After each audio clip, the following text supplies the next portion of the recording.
बिस्मिल्लाहिर्रहमानिर्रहीम। Welcome to MBBS हट care. पिछली वीडियो में मैंने अपना एक्सपीरियंस शेयर किया था यूएसएमएल स्टेप 1 जो मेरा पास हुआ है, और साथ में उसके बाद मैंने जो वीडियो बनाई थी उसमें मैंने बताया था कि किस तरीके से आप अपने आप को एसेस करेंगे और ये फाइंड करेंगे कि आप यूएसएमएल स्टेप 1 की प्रिपरेशन के लिए किस स्टेज पर अप्लाई करते हैं और उसके बाद आपको कौन से रिसोर्सेज चाहिए और कैसे आपको तैयारी करनी चाहिए। आज इस वीडियो में मैं अपना स्टेप 1 डे एक्सपीरियंस जो है वो शेयर करूँगा कि स्टेप 1 के जिस दिन मैंने एग्ज़ाम दिया उस दिन मैंने क्या एक्सपेक्ट किया था और क्या हुआ और वो दिन मेरा कैसा गुजरा। तो स्टेप 1 डे जो है आप समझे मेरा 28 सितंबर को स्टेप 1 था। 27 सितंबर को मैंने स्टडी जो है वो क्लोज की थी। तो आपका भी इसी तरह होना चाहिए, एक दिन पहले आपका टेस्ट शुरू हो चुका होता है, क्योंकि एक दिन पहले अगर आप पढ़ने लग जाओ तो आप काफ़ी डिस्टर्ब होते हो, एंजाइटी हेडेक्स वगैरह ये वाली चीज़ें आती हैं। तो आपने अपने आप को ऐसे आपने अपना दिन गुजारना है कि आपको थकावट हो और रात को सही टाइम पे नींद आ जाए। ऐसा ना हो कि आप सुबह के बारे में सोचते रहें और नींद ना हो, क्योंकि दिन बहुत लंबा होता है। टेस्ट डे 8 घंटे आपने नियरली 7 आवर्स तो आपने बिल्कुल ब्रेन को एक्टिवेट रखना है और ऑटो पायलट मोड में आपने चीज़ें सॉल्व करनी होती है। तो आपको फ्रेश होना चाहिए। तो मैंने ऐसे किया। मेरा टेस्ट इस्लामाबाद में था, मैं था पेशावर में यहाँ हॉस्टल में। तो एक दिन जो है मुझे यहाँ से वहाँ जाने और वहाँ जाके तो उसमें मैंने खुद को थकाया। यहाँ से मैं निकला 12 बजे। 27 सितंबर को मैं 3-4 बजे वहाँ इस्लामाबाद पहुँचा। होटल में ठहरा, मेरे साथ मेरा कज़न था, तो हम दोनों गए। और ये यहाँ आपके का टेस्ट स्टार्ट हो जाता है कि आप टेस्ट डे के लिए इस वक्त किस तरह प्रिपेयर करोगे। तो मैंने अपने खाने पीने के लिए चीज़ें जो है वो अरेंज करनी स्टार्ट की। तो हमने 2 टिफ़िन लिए और टिफ़िन्स को हमने जो है फ्रूट से भरा। ग्रेप्स लिए थे और क्या नाम है ये, बनाना वगैरह लिए, और क्या था, सेब नहीं थे, ये थे ये अनार थे। तो एक टिफ़िन में हमने फ्रेश फ्रूट भरा और एक टिफ़िन में हमने नट्स वगैरह लिए, वॉलनट्स, बादाम, खजूरें, कुछ और किशमिश। तो ये चीज़ें आपने टेस्ट डे से पहले ये तैयार करनी है, बहुत इंपॉर्टेंट है आपके टेस्ट डे के लिए।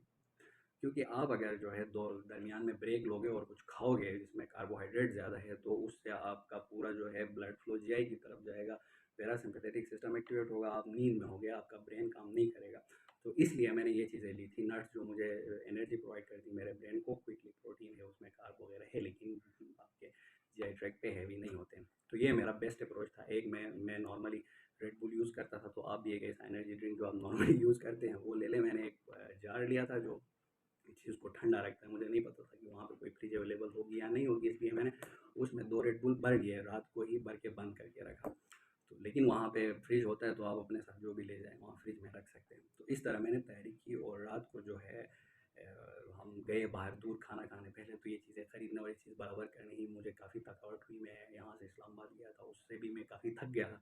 तो ये अच्छा था, खुद को थकाना मस्ट है ताकि आपको नींद आए। और हम गए खाना, सही खाना खाया रात को, दूर जाके खाना खाया, पैदल गए, खाना खा के वॉक करके वापस होटल आ गए। और हम मतलब मैं सोने के लिए लाइट्स वगैरह ऑफ की और 10-11 बजे मैं बेड में चला गया। तो कुछ नोट्स थे मेरे, वो जो है मैंने कज़न को थमा दिए। उसने रीड किया, मैंने स्क्रीन ना नहीं देखा था कि मुझे मेरी नींद डिस्टर्ब ना हो। वो रीड कर रहा था, मैं वो सुनते सुनते सो गया। और वो कोई 40-50 पॉइंट्स। सुबह में जागा, टेस्ट डे स्टार्ट है अब मेरा। तो फ्रेश हुआ, चेंज किया, जो भी होता है नॉर्मल। वो करने के बाद हम नाश्ता करने चले गए। नाश्ता करके मैंने टैक्सी पकड़ी और मैं पहुंच गया तकरीबन 8 बजे। उन्होंने पहुंचने का बोला था, नियरली 8 बजे मैं वहाँ पे पहुंच गया।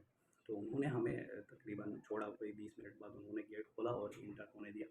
तो वो इस तरह करते हैं कि गेट से इंटर होते ही आपसे मतलब आपके सारी चीज़ें उठाते हैं, सिर्फ आपकी खाने पीने की सारी चीज़ें उठाते हैं। मतलब आपको एक लॉकर की देते हैं, वहाँ पे हमने रखवानी होती है, मोबाइल वगैरह वो आपका उठाते हैं, एक कार्ड आपको दे देंगे, वो आपने गले में डालना है। और आपका पासपोर्ट आपके साथ, और वो जो स्केजुअलिंग परमिट आपने मस्ट लेके जाना होता है वो आपके हाथ में होता है। और आपने अपनी खाने पीने की चीज़ें अपने हाथ में रखनी है, वो लॉकर में नहीं रखनी।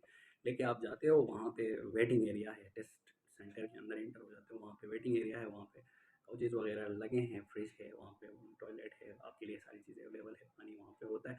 तो मैं एक काउच पे बैठा, अपनी चीज़ें मैंने टेबल पे रखी और मैंने थोड़ा सा रेड बुल वहाँ पी लिया, थोड़े से नट्स खा लिए। इतने में मतलब आपको उसके बाद अंदर जो है वो जो वेटिंग रूम है उसके साथ ही कमरे हैं जहाँ पे आपका टेस्ट होता है, वहाँ आपको एंटर कर दिया जाता है।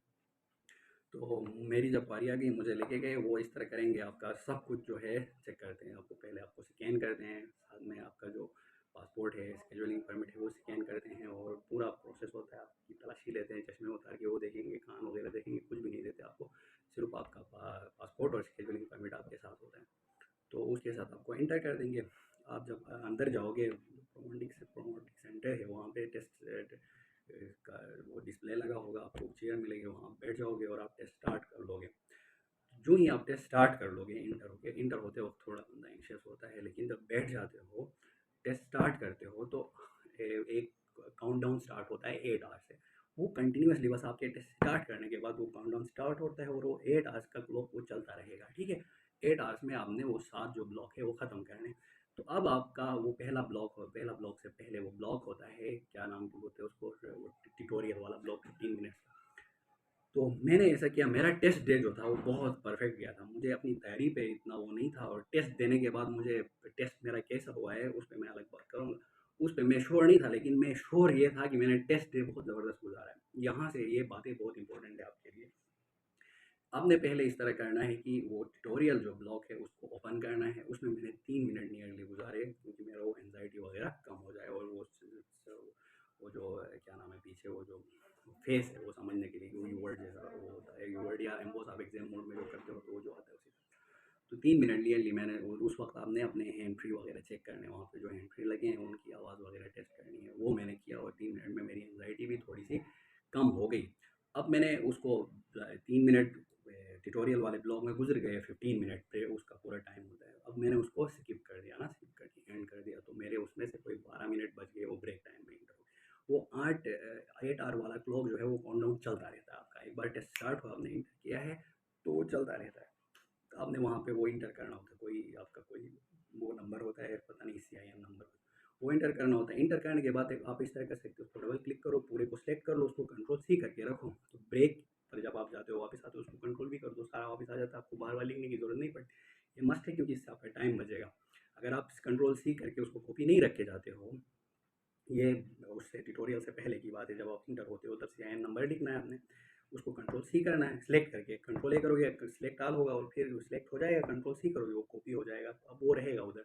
जब आप बाद में आओगे दोबारा इंटर करने के लिए आपको पूरा लिखने की जरूरत नहीं, आप कंट्रोल V करोगे, वो आ जाएगा, आप इंटर कर दोगे, आप इंटर हो जाओगे, ये मस्त है। अच्छा तो फिर आप जो है ट्यूटोरियल को आप थोड़ा सा देखो, एंजाइटी कम हो जाए, आप हो जाए कि भाई मैं टेस्ट सेंटर के अंदर हूँ, ये सारा कुछ हो गया। अब आपने ब्लॉक 1 स्टार्ट करना है। जब आप ब्लॉक 1 स्टार्ट करोगे, आपका एक अलग क्लॉक 8 आवर वाला तो चल रहा है, जितना आपका टाइम आपके इंटर होने से गुजरा है वो कम होता जाएगा, कम होता जाएगा, और ब्लॉक 1 स्टार्ट कर लोगे, इसका 60 मिनट स्टार्ट होगा काउंटडाउन। तो आप स्टार्ट होते हो, ब्लॉक आपका स्टार्ट हो गया, मैंने ब्लॉक 1 स्टार्ट किया, मुझे पता भी नहीं चला ब्लॉक 1 एंड हुआ। ब्लॉक 1 के एंड पे मैं एनर्जेटिक ही था। अच्छा, अब क्वेश्चंस कैसे होते हैं इसके बारे में थोड़ा बताता हूँ। ये जो ब्लॉग था 1 में, ब्लॉग नियरली हर क्वेश्चन जो है, आपको अगर आपको कोई चीज़ बहुत अच्छे से आती भी हो, तो उधर उन्होंने आंसर ऐसे बनाए होते हैं कि आप शक में होते हो, और आपके पास वहाँ पे टाइम नहीं होता कि आप डिटेल में सोचो, दोबारा जाके रूल आउट करो, आंसर्स को रूल इन करो, नहीं, आपने वहाँ ऑटो पायलट मोड में होना है, बस आपको लगा कि ये आंसर सही है, टिक लगाना है। और एक और चीज़, आपको कभी कभार इस तरह होता है कि 2 आंसर्स जो है, आपको पहले एक आंसर सही लगता है, फिर जो है दूसरा आंसर आपको लगता है कि नहीं ये गलत है, ये सही है। अब आपने जो पहली बार जो आपको लगा था ना आंसर सही, वही सिलेक्ट करना। अगर आप चेंज करोगे विदाउट एनी रीज़न, सिर्फ आपको लगने की बेस पर, तो आप गलत कर जाओगे। आपने इस तरह चेंज नहीं करना आंसर, ये मस्ट है। क्योंकि हाँ, अलबत्ता आपको कोई ऊपर से डेटा में से, लैब वैल्यूज़ में से, या हिस्टोलॉजिकल फाइंडिंग्स में से, या कुछ इस तरह कोई चीज़ मिले, सॉलिड चीज़, जिसके बेस पर आप आंसर चेंज कर रहे हो, तो मस्ट चेंज करो। लेकिन सिर्फ फील के बुनियाद पर, सिर्फ लगने की बुनियाद पर, मैंने गलत किया वहाँ पे कुछ क्वेश्चन जैसे, सिर्फ फील हो आपको कि ये ठीक है कि ये ठीक है, तो पहले जो आपको ठीक लगा था वही ठीक है, वो लगाओ, मार्क करके आगे आगे जाओ। अच्छा, क्वेश्चन सोल्व किस तरह करना है, ये अलग से पूरा डिटेल वीडियो बनानी होगी, ये अभी बनाऊंगा लंबा हो जाएगा। तो खैर ब्लॉक 1 मेरा इस तरह हुआ कि पता भी नहीं चला एंड हुआ। अच्छा, अब आपने ये नहीं करना है कि मैं एनर्जेटिक हूँ, चलो नेक्स्ट ब्लॉक स्टार्ट करता हूँ, ये आपने बिल्कुल नहीं करना। आपने ऐसे करना है कि जो ही ब्लॉक खत्म हो जाए, आपने ब्रेक पे क्लिक करना है, एंड ब्लॉक हो जाएगा, वो टाइम खत्म होता है, एंड ब्लॉक करोगे, वहाँ पे आपको थोड़ा टाइम के लिए वो कहता है कि ब्रेक लेनी है नहीं लेनी है। अगर इनएक्टिव रहोगे 10 सेकंड तक, तो ऑटोमेटिकली ब्रेक स्टार्ट हो गया ना, तो उधर ब्रेक पे आप क्लिक कर दो या ना कर दो, ब्रेक स्टार्ट होती है। खैर, आप ब्रेक पे क्लिक करना, आपने and block, first block and हो गया, ब्रेक पे क्लिक करना, आपने उठ के बाहर चले जाना। बाहर आप जाएँगे, जहाँ पे आपने अपने सामान रखा है, वहाँ से थोड़े से नट्स खा लेना, पानी पी लेना, ड्रिंक पी लेना, जो भी है, वॉशरूम यूज़ करना, ठीक है? वापस आना, बस इंटर हो जाना। ये काम आपने करना है। आपको बिल्कुल थकावट नहीं होगी फर्स्ट ब्लॉक में, लेकिन आपने ये करना है, क्योंकि अगले ब्लॉक में आपको मस्त थकावट होगी, दरमियान में जाके ना हो थकावट। तो 5 मिनट तो आपके इसमें लगेंगे, बाहर जाने में, और वापस जब आप अंदर आओगे, तो वापस अंदर आने में वो दोबारा उसी तरह तलाशी लेंगे आपकी। चलो, दोबारा एंट्रियाँ तो सारी नहीं होंगी, डेटा, लेकिन आपका वो मतलब आपकी वो हाँ, ड्रेसिंग आपने क्या करके जानी है, ड्रेसिंग आपने बिल्कुल लूज़ मतलब अगर आप यहाँ पे है, शलवार कमीज़ पहन के जाएँ, ऐसे ट्राउज़र वगैरह पहन के जाएँ जो खुले हों, ताकि आपको नीज़ तक को तो उठवाते हैं, चेक करते हैं, घुमा के चेक करते हैं, स्लीव बार-बार ऊपर-नीचे करनी होती है। मैं इस तरह कर रहा था कि चलो इसको पहले ही ऊपर करके जाता हूँ, तो वो कहते थे नीचे करो, नीचे करके उल्टे करके देखते थे, नीचे करके जाता था, कहते थे ऊपर करो, तो मैं वो बटन खोल के ही जाता था कि चलो ऊपर-नीचे जो भी हो जाए, तो उससे आपका टाइम बच जाता है। वहाँ पे आपका टाइम कम से कम लगना चाहिए। और हमारे यहाँ तो बहुत अच्छा ये है कि रश नहीं होता सेंटर में, तो इतना मसला नहीं होता, जब आप जाते हो चेक कर लेते हैं। बाद सेंटर्स में रश होता है तो आपको लाइन में खड़ा होना पड़ता है दोबारा अंदर जाने के लिए, तो उस वक्त भी आपका टाइम ज़ाया हो रहा होता है। खैर हमारे यहाँ तो ईजी है, पाकिस्तान में तो यहाँ पे रश नहीं होता, आप बाहर जाओ अंदर आओ, 5 मिनट आपके लगेंगे। तो ये आपने करना है फर्स्ट ब्लॉक के बाद, हर ब्लॉक के बाद आपने उठ के निकल जाना है। तो फर्स्ट फर्स्ट जो ब्लॉक्स है उनके बाद आप कम टाइम ब्रेक ले लें, 5-5 मिनट की मैंने ब्रेक ली थी, जैसे ब्लॉक 1 और ब्लॉक 2 के दरमियान 5 मिनट की ब्रेक, ब्लॉक 2 और 3 के दरमियान 5 मिनट की ब्रेक, ब्रेक 3 और 4 के दरमियान 10 मिनट की ब्रेक, इस तरीके से। तो एंड वाले जो ब्लॉक है, सेकंड लास्ट और लास्ट ब्लॉक के दरमियान मेरे पास कोई 13-14 मिनट बचे थे, और वो मैंने सारे यूज़ किए। बाहर जाके 13-14 मिनट मेरे गुजर गए, वहाँ जाके हाथ मुँह धोने में इनमें गुजर जाते हैं। तो वापस आके इस तरीके से एंड ब्लॉक। अब ब्लॉक 3 मेरा इस तरह था, एक ब्लॉक ऐसा होता है जो बिल्कुल उसमें आपको नियरली हर क्वेश्चन में लगता है कि व्हाट द फक, कुछ भी समझ नहीं आ रही है भाई, कुछ भी आइडिया नहीं होता कि क्या कहना चाह रहा है। इस तरह का एक ब्लॉक होता है। मेरा फ्रेंड था जिसने मुझे गाइड किया था, उसका पहला ब्लॉक इस तरह था, बिल्कुल उसे कुछ भी आइडिया नहीं हो रहा था, उसने मुझे बताया। तो मैंने सोचा यार सारे क्वेश्चन मार्क करने पड़ रहे थे, तो मैंने सोचा अच्छा ये उसका पहला ब्लॉक था, मेरा थर्ड है, चलो। तो इस तरह करके मतलब हो जाएगा आपका। तो हर ब्लॉक के बाद आपने ब्रेक मस्ट लेनी है, और ब्रेक टाइम आपने देखते जाना है। ब्रेक ले के अंदर गए हो तो ब्रेक टाइम वहाँ पे आ रहा होता है, मतलब वो 8 घंटे वाली जो काउंटडाउन है वो तो चलती रहेगी, वहाँ से आपको पता चलेगा। ब्लॉक स्टार्ट करोगे उसका अलग क्लॉक स्टार्ट होता है, और ब्रेक वाला क्लॉक भी वहाँ पे चल रहा होता है कि ब्रेक टाइम इतना लेफ्ट, सही है। तो उसको भी आप देख सकते हो, जाते वक्त आते वक्त कितना ब्रेक आपने यूज़ किया, इस पर देखते हुए करना है।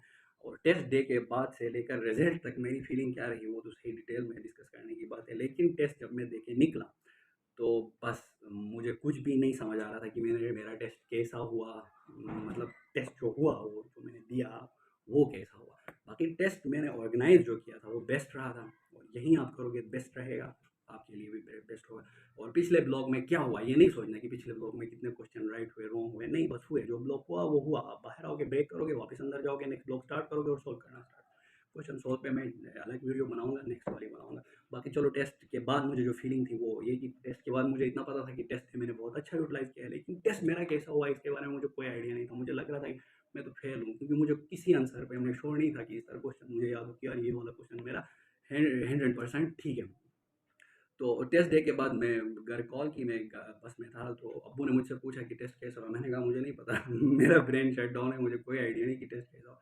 तो 2-3 दिन तक तो यहीं इधर फेलोज ने पूछा, मैंने कहा नहीं आइडिया, तो कह रहे होते थे कि इस तरह कैसे हो सकता है कि नहीं आइडिया है, अच्छा हो यार बुरा हो। वो जो टेस्ट देते हैं उनको पता चलेगा कि टेस्ट के बाद आइडिया नहीं होता, क्योंकि 8 घंटे आप एक क्वेश्चन सोल्व कर रहे हो, तो क्वेश्चन सोल्व कर रहे हो तो 8 घंटे पूरे नियरली, क्योंकि वो 5 मिनट बाहर अंदर आना ब्रेक, वो तो कोई कंसिडर नहीं है कि ब्रेक है। तो उसके बाद आपका दिमाग बंद हो जाता है बिल्कुल, फिर उसके बाद आहिस्ता आहिस्ता आपको क्वेश्चन याद आने स्टार्ट हो जाते हैं। और मुझे इस तरह लग रहा था कि मैं फेल हूँ, मेरी फीलिंग्स ऐसी थी, मेरा एम डेला वो कह रहा था कि भाई तू फेल है, ठीक है। लेकिन मैं अपनी जो तैयारी थी, प्लस ये कि मेरे जो फेलोज थे, सीनियर जिन्होंने दिया था, फेलोज जिन्होंने दिया था स्टेप, उनके एक्सपीरियंस वगैरह से उन्होंने जो मुझे बताया था उससे रीजनिंग करके यानी मेरा कॉर्टिकल एरिया कह रहा था कि पास भाई फेल तो इम्पॉसिबल है, लेकिन मुझे फीलिंग जो थी वो फेल की ही आ रही थी till test day, result day 2 weeks में मेरा रिजल्ट आना था, वेडनेसडे को मैंने दिया था, वेडनेसडे को। तो थैंक यू वेरी मच, इतना काफ़ी है। नेक्स्ट वीडियो नेक्स्ट में बनाएंगे। अल्लाह हाफ़िज़।